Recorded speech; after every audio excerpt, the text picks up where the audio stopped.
point, when I went in the hospital, my oxygen was at 70. By the time that Sunday night came, I couldn't do anything. I couldn't roll over in the bed. I couldn't go to the bathroom. I was barely walking. Like, there was just, Mr. Pollard, we're going to put you on a ventilator. If I uttered words, I would end up having to just close my eyes, because at that point, all of my energy was taken away. It was a very lonely time while in the hospital, because you're not able to see family. I'm healthy. Like, I take my vitamins, like, we work out, like, I, get my vitamin D, like, I'm in the sun, like, I'm a healthy person. And so the fact that I got it, and I got it that bad, was the surprise. Just don't be ignorant.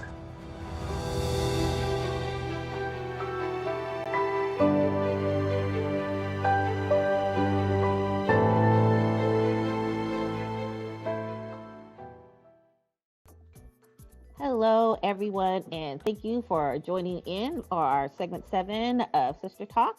I have my sisters and my brothers with me this evening. Our segment, thank you for joining us. So I have my sisters and brothers with me this evening, and we, of course, as always, are here to support you. So we have two Anitas tonight. So we have Anita Frazier. Hello, thanks for having me again. And then we have soon-to-be Dr. Stacey Holmes. Good evening. And then we have 3 special guests. We have Sister Anita Mitchell with us tonight. Hello. And all the way from Chicago, we have Brother Sam. Hello, everyone. And we from Chicago, who is a minister at his church, currently involved in praise and worship, and by trade a medical assistant. And then we also have Sister Mandy J with us, and she's with us from Baton Rouge, Louisiana. She is involved in 4 different ministries at her church. She is also a business owner. She has 2 businesses. She's got a property management company, RS Management, and she also has a full service company, Chipper Media, which is a full service social media company. So welcome, all of you. So tonight we wanted to talk a little bit about the controversy of wearing masks. We have with us tonight both Brother Sam and Sister Mandy that have both survived the COVID-19 virus. And so we wanted to hear from them firsthand about their experiences. So Brother Sam, I'm going to start with you. If you could tell us a little bit about like what led you to be tested, what your reaction was to your results, and were you hospitalized? What was your experience like? Yeah, so actually I work in the medical field, and when COVID-19 first started, when it came out, when it started to get known to everyone, especially the hospitals, the outpatient offices, a lot of us wasn't taking it serious. Well, our office didn't take it serious until toward maybe the middle of February, where we were hearing the rise in our city and what have you was just going on.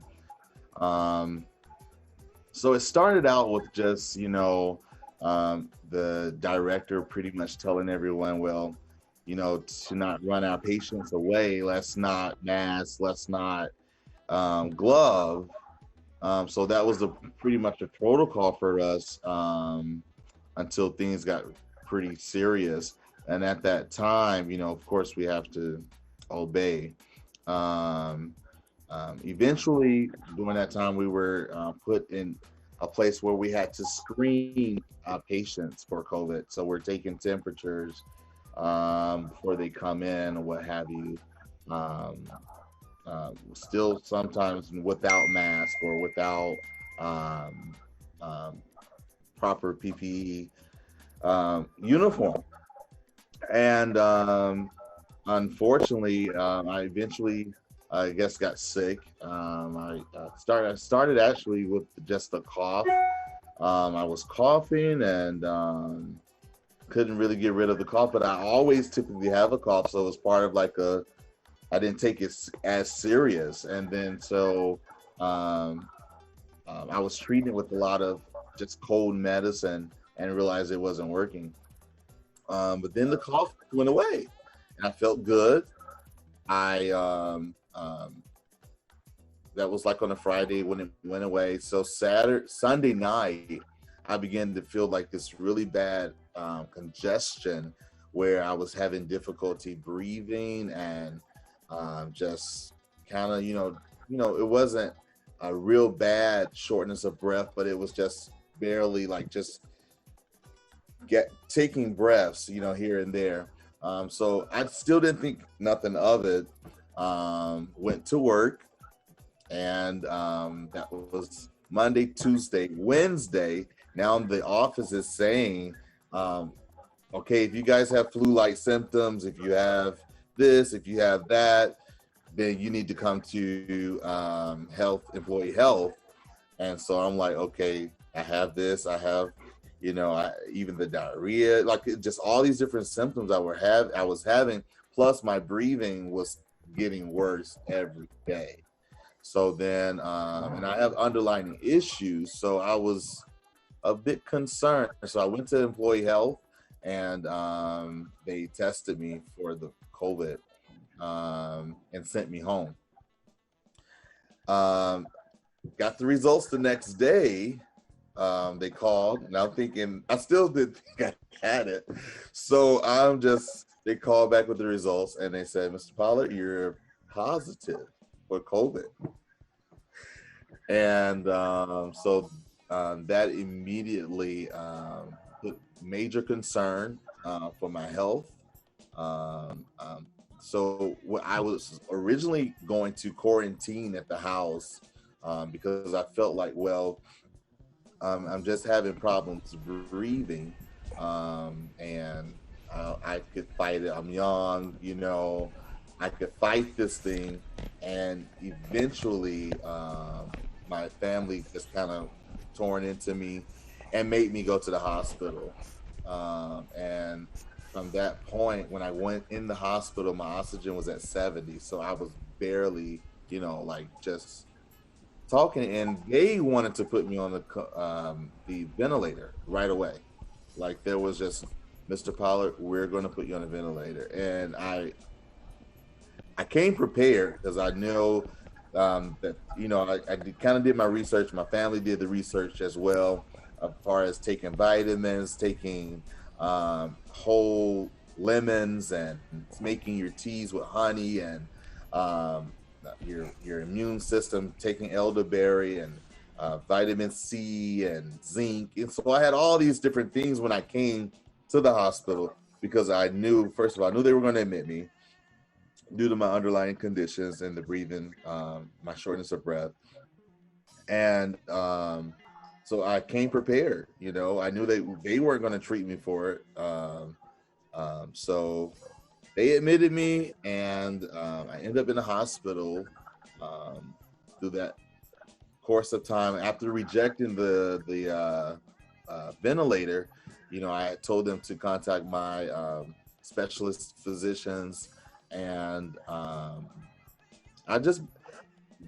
me being a man of prayer, and I've seen God, bring me through so many different situations. I've seen him, heal me from so many other different things. I just was crazy enough to believe him to bring me through this time. I just didn't feel that this was, the end for me.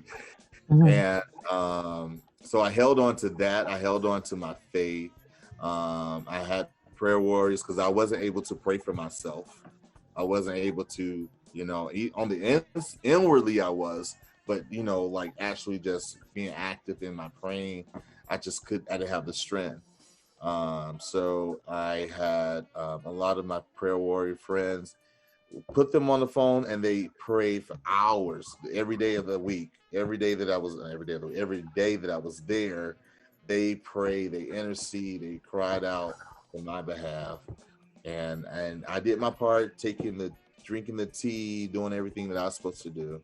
it was a very lonely time while in the hospital because you're not able to see family. Um, if you don't have iPhone or a smartphone where you can FaceTime your family members, it's really hard to communicate. And at that point, when I first got admitted, I didn't have strength to talk to no one. Mhm. It was just a very lonely time. And only thing that gives you comfort and peace is knowing, that God is there. Like God is there. He's with me, and I have to know that He's with me and He's carrying me through this. Um, so, yeah, that's pretty much my experience. The doctors, they only came. I think the doctor only actually came in the room with me maybe twice out of the 5 days that I was there. Wow. Well, what was their course of treatment after you had decided you had rejected the ventilator and said, I don't want So, to do that? so they just treated me with antibiotics, and they gave me some breathing treatments. Every day I was getting breathing treatments, and toward the end, because literally my everything was just healing pretty like really fast. Like it was just like a moment. I think I had gone through my worst moment the day that I was admitted. Hmm. So like I was leaning toward my healing phase, and so I just did breathing treatments, and then later on they gave me an inhaler, and Hmm. that Okay. and prayer. Wow. Well, thank you, Sam. No, Sister Mandy, what about you? What was your experience like? Now, I understand you were not hospitalized.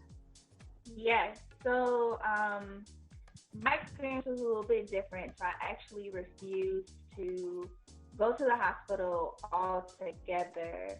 Um, in the very beginning, I was I was and am that person who is like, a germaphobe. Like I have hand sanitizer everywhere. Like I'm washing my hands all the time.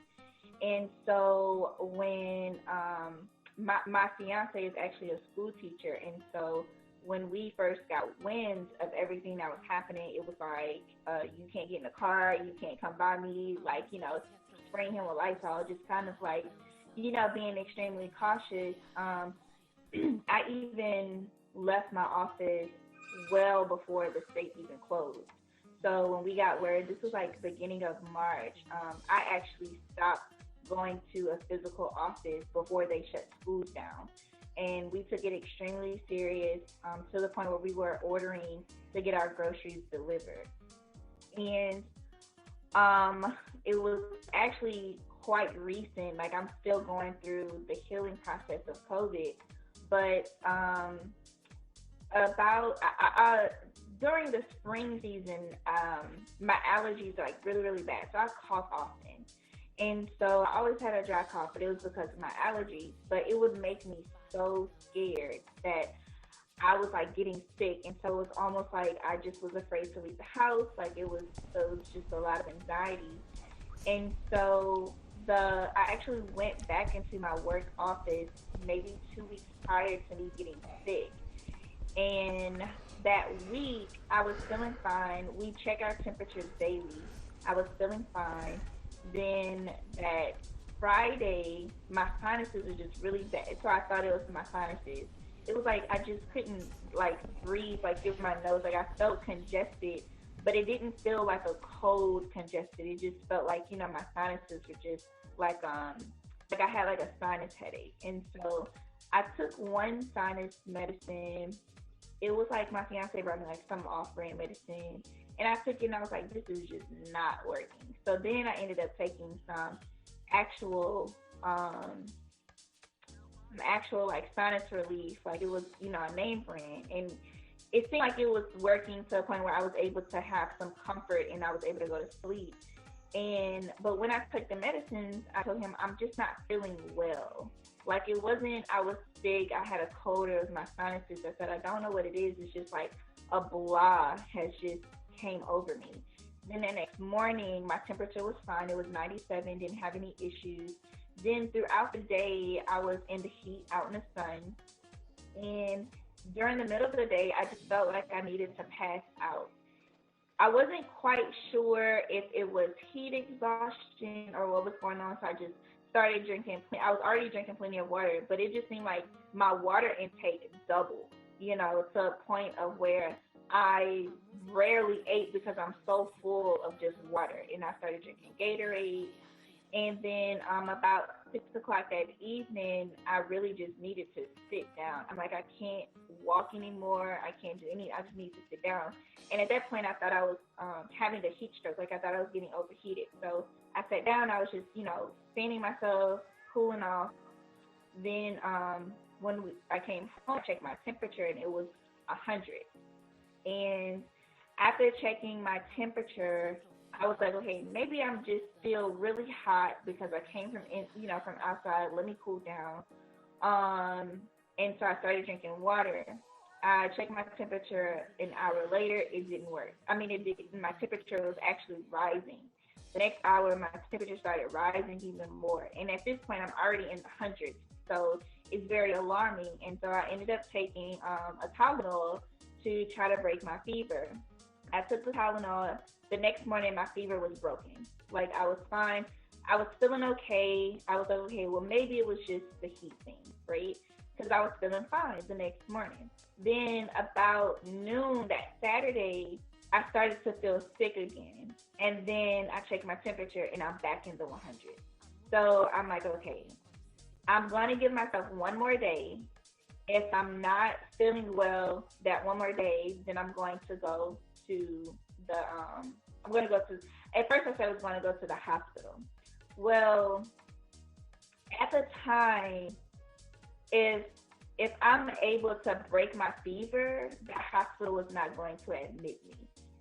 And so when we called and spoke to the nurse practitioner, that was the response.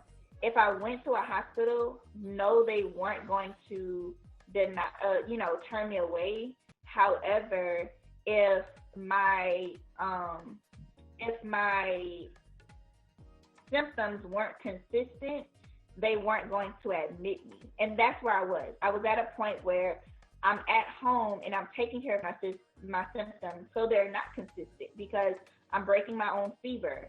I'm able to, I'm still having some energy. So at this point, I was so early on that I didn't need to go to the hospital. However, that Sunday, by the time that Sunday night came, I couldn't do anything. I couldn't roll over in the bed. I couldn't go to the bathroom. I was barely walking. The littlest of conversations where it just seemed like it was wearing me down. And so that Monday I got tested. And after getting tested, I finally had an appetite. So the couple days I didn't have an appetite. So I finally had an appetite. So I went, ate. By the time I got home after getting tested for COVID, that was the decline of my health. At that point, for the next couple days, all I could do was sleep. If I had a conversation, I would sleep after the conversation because it would take so much energy out of me to even have a simple conversation. If I uttered words, I would end up having to just close my eyes because at that point, all of my energy was taken away. I was rotating between Tylenol and ibuprofen, trying to keep my fever consistent. And then I took a shower that Tuesday, when I took my shower, I felt like I was going to die in my shower because I could not breathe. It's like the mist was just suffocating me to the point where I sat in the bottom of my tub and just let the water run because there was nothing I could do. I couldn't yell out for help. I couldn't crawl out the tub.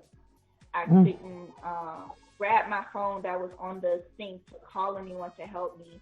I wasn't wearing my Apple Watch, because I'm taking a shower. All I could do was just sit in the tub and just cry while the water is hitting me because I'm at this point not able to breathe. And I felt like I was going to pass out. And it's nothing but God.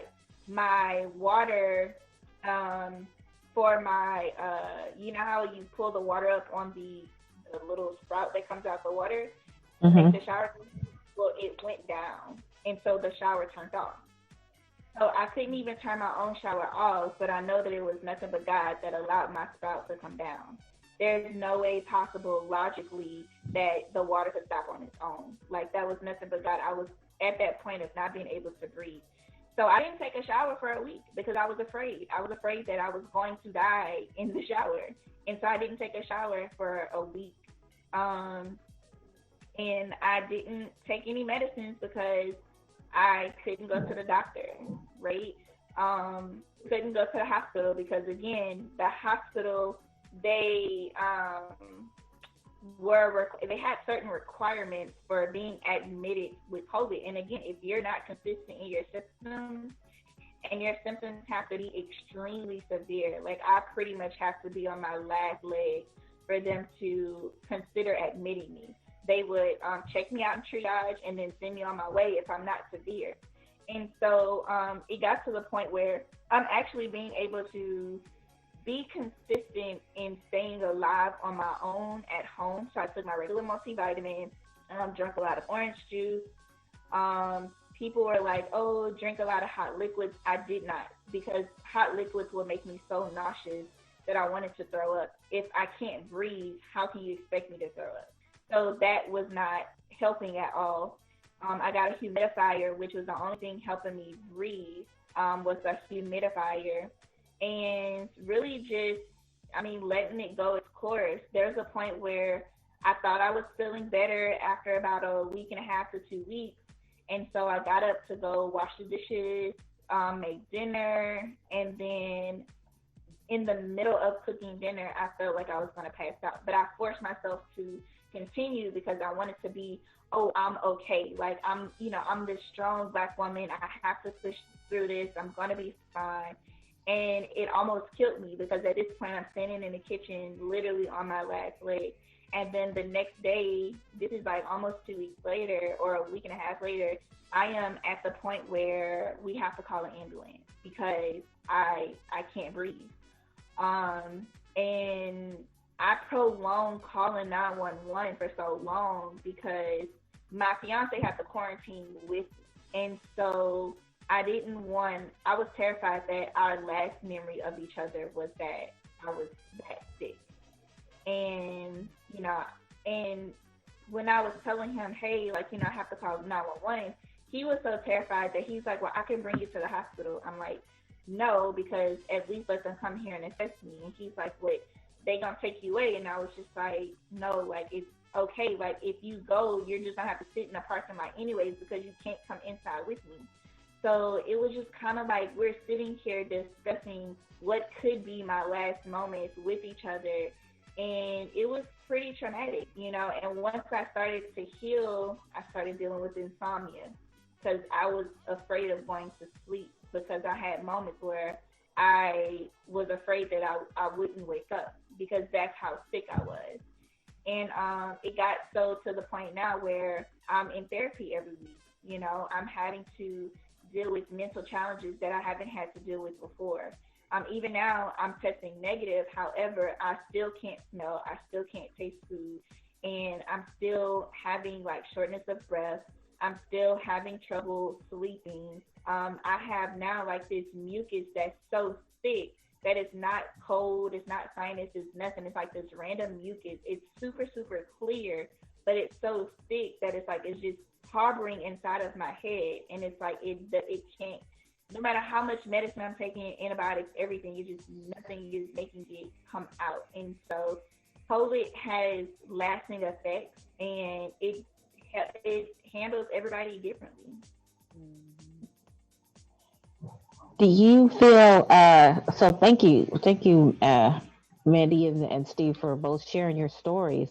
Do you feel that what has changed in your perspective about COVID-19 now that you're either healed or on your way to healing, and how has that impacted your faith in God? You want to go, Sam? Sure. So I was just stopped so randomly walking home a couple of days ago, and this older Black gentleman stops his vehicle while I'm walking, and he asks me, I guess he saw I was in my work attire. And he says, "Hey, is this COVID real? Wow. Is this COVID real?" My response to him was, "Is 100% real." It has enlightened me, and so I've lost numerous friends. I've lost numerous, well, not numerous. I lost two loved ones. My grandmother church was wiped out from this. Her pastor, her head deacons, his wife, trustees. I mean, literally, and it's a small congregation. So it has just really opened my eyes to see that this is something that we need to be very cautious about, be very alert, to not be over spiritual, but to also have faith in God and be position yourself to fight this thing in the spirit, because I believe it's very spiritual as well. But to really just guard yourself and take the precautions, wear the mask as it's been asked, wear your proper garments. Even when I'm out and I take the trains and the bus here in Chicago to work, and I have my shield, I have my gargles, my glasses, gloves, I'm doing whatever it takes. When I'm at work, I'm very serious about it, and I think it's awakened a lot of us. Even my office, everyone tested negative. Even after being in contact with me for that number of weeks, everyone was negative. Wow. And so this is it's enlightened me in so many ways, and just it hasn't challenged my faith per se, because I've just, like I said in the beginning, I've seen God work in my life. I've seen him be there. I've seen him do the miraculous. So it's just drawn me closer to him. That's all. Mm. What about you, Mandy? Yeah, I've definitely, like what Sam said, it didn't challenge my faith. I feel like when you are very knowledgeable when it comes to the word and you really pour yourself into the word, situations like this just can't shake you. But I do feel like wisdom plays a big part in it. Even though we are extremely strong in the word and strong in faith, it's like we still have to be wise about the things that we're doing. Because I know, like, speaking for myself, my grandmother and I were both sick at the same time, and my grandmother was in the hospital. And before we got sick, my mom, months and months ago, when COVID actually was first going around, like back in March and April, my mom got really sick to a point where she was in ICU for 18 days. And, going through that situation, it was so scary. So then when we end up sick, I'm by my grandma's side through everything. And to not be able to be there, it really, if anything, heightened my sense of how sensitive I am to people who are alone. There's a lot of people who they don't have family. They don't have, they're at home by themselves.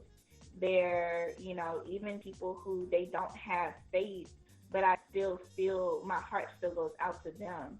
And so it's like I was always taking it serious, but I didn't see myself as being someone who was an advocate for it either.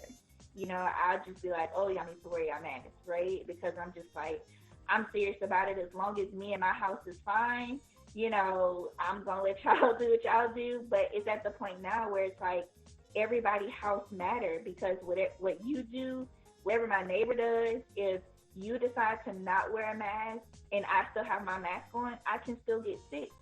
So it's like, and there's a shame and I think that people don't understand that there is a shame that comes with it. Because I have people treating me like I have leprosy, and like I'm testing negative for COVID, and people, they don't want to be around me in any capacity. Like even if, and it's like we do social distance, but it's like,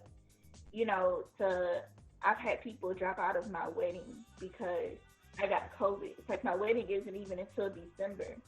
And it's, for me, it's like, it's a shameful thing, but I realize that there's not enough people advocating for people who are survivors. It's like, look, it happened, but we don't have enough people speaking about the effects of COVID to allow people to know that they're not by themselves, to allow people to know that, yes, someone got sick and now they're negative, but everyone has to be safe for that person to still be safe.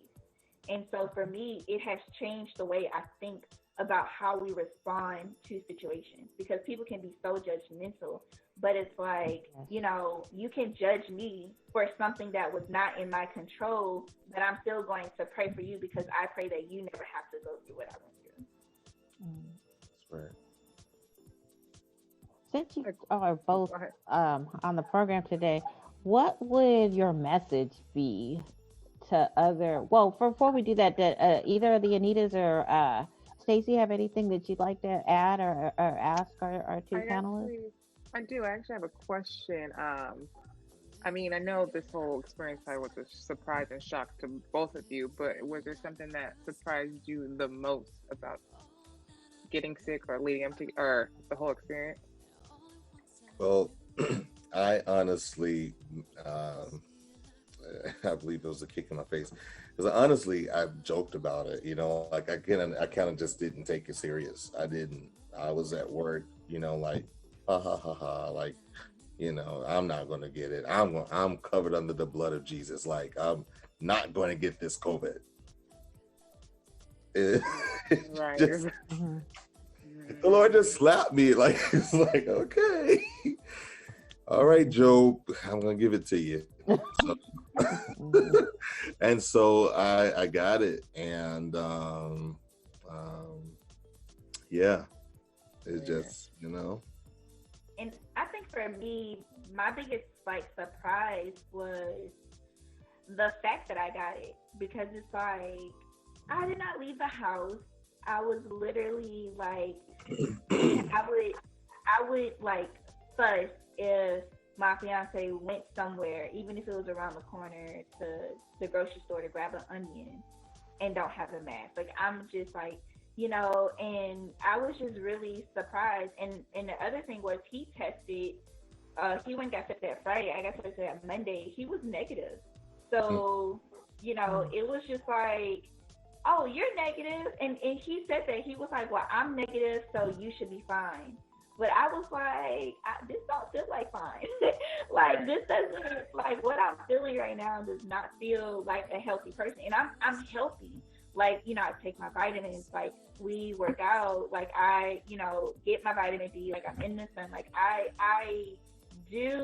a healthy person. And so the fact that I got it and I got it that bad was the surprise, because you hear all of these things, but it's like, what makes it so scary is that the CDC is only giving us information as it presents itself. So when you have, we were told in the very beginning, oh, it's only affecting older people. Oh, it's only affecting people with underlying issues. And now it's getting younger and younger. And even when, and I know we'll talk about the school portion in session 2, but it's like, you're not going to know everyone can get it. Everyone is susceptible to it, and the other surprise is that I'm still dealing with it. Even after testing negative, I'm still sick. So it's just like that's the surprise. All right. And may I add too that with a lot of people can be asymptomatic, right? So some are carrying the virus and they have no symptoms whatsoever. They don't have any symptoms, but they go and see grandma, they go see grandpa, they go see dad and mom, and dad and mom have diabetes, high blood pressure, all these heart issues, and they go see them, and they end up getting sick, and so a lot of young people, they feel like, well, I don't have symptoms, I feel good, and I don't have to wear my mask, and I don't have to do this. Well, you know, you forgot about grandma that's coming, you're going to go see, or, it's just a, crazy time. Hmm. What would if you guys have any other questions that you want to ask our panelists, either Anita or Stacey? Well, I just had a question. Listening to both of you, it seems as though, like you said, you were just not willing to accept the fact that you actually had this virus. And seemingly it took you all 4 to 5 days before you actually just said, you know what, I think I might have this virus. Mm. Would you, in hindsight, now go back any earlier to get checked out? I know for my situation, it was 3 days.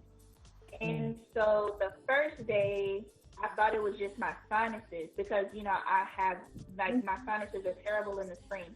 So it presumed to be a sinus issue where, like, my sinuses are dripping. I'm like, okay, I can take a Benadryl or something to, knock it out and I'll be fine. And so when I woke up the next day, that Saturday, my fever was 97. I was feeling perfectly fine. I was still a little bit drowsy from the medicine. And so that's why I thought, oh, it was just a sinus thing, right? And then that Saturday, by that Saturday night, that's when I started to feel, that's when I had like the whole overheated experience. So I'm thinking now at this point, I'm just thinking I'm overheated.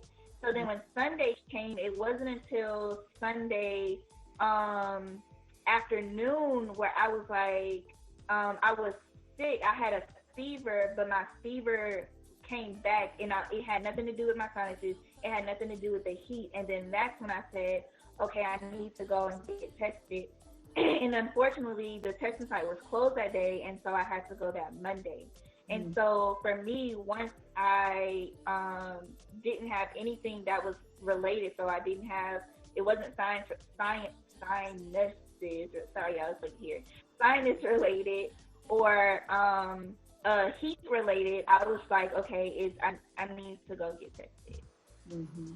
Yeah, I would have now, after this experience, I know for a fact that if I know that there's something out there that I need to be concerned about, and I have some form of symptom, any form of symptom, I'm going to go and just test me. I don't care if I think it's a sinus, because that's exactly what I thought it was as well. Like the coughing, I was like, oh, I'm coughing. I cough all the time. Treat it with some NyQuil and I'm good. So yeah, now that I know, I would go right away. Yeah. Right. And you know what? When you talked about the sinus, that's me. I have sinuses, and I take Benadryl, and I'm sneezing and coughing. And so I think for a lot of us, it's that same thing. Like, oh, I don't have that. I'm not going to own it. But your both of your testimonies just showed us that we do need to take this seriously, and if we think that we're symptomatic, then we need to be tested. Yeah. Thank you both. No, thank you. Yes, thank you so much. What would be your message to other people, especially those, in the Black community? Because there's many of us who don't believe that this is real. And especially for those folks that are under 40. You want to go first? Well, I feel like we both probably have like the same message. Just don't be ignorant. The scripture says that you just don't be ignorant of Satan's devices, right? Mm-hmm. So like, it's been out there, it's been proven that this thing is real. It has taken out over hundreds of thousands in America alone. Um, why play with your life? Why play with, you know, this whole thing, this whole disease has been very, very dangerous. So take it serious. Don't, if you're going to do research and not just listen to everything that comes on social media, because social media will deceive so many people and believing that this is not real. And I mean, everybody has an idea. Everybody has a theory about what is going on with this COVID-19. And so you got one person saying you do this, and some people say you don't do this. And it's just so much. So do real research, and studying this, and